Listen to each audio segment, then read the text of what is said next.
প্রধানমন্ত্রী ও আওয়ামী লীগ সভাপতি শেখ হাসিনা দেশবাসীকে বেশি পরিমাণে গাছ লাগিয়ে সবুজ বাংলাদেশ গড়ার আহ্বান জানিয়েছেন। তিনি বলেন, সবুজ বাংলাদেশ গড়তে সারা দেশে আমাদের সাধ্যমতো গাছ লাগাতে হবে।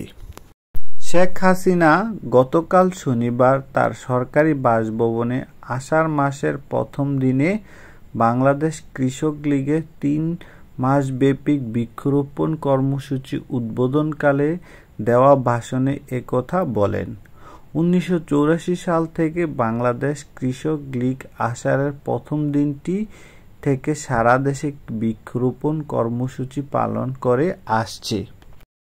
একই অনুষ্ঠানে প্রধানমন্ত্রী দেশব্যাপী বৃক্ষরোপণ অভিযান অবদানের জন্য কৃষক লীগের বেশ কয়েকজন নেতাকে পুরস্কার করেন এবং নেতাকর্মীদের মধ্যে গাছের চারা বিতরণ করেন। পরিবেশ রক্ষার আন্দোলনে দেশে আওয়ামী লীগই প্রথম শুরু করে উল্লেখ করে প্রধানমন্ত্রী বলেন, কৃষক ও কৃষি বাঁচলে বাংলাদেশ বাঁচবে। সেক্ষেত্রে কৃষক লীগের দায়িত্ব অনেক বেশি।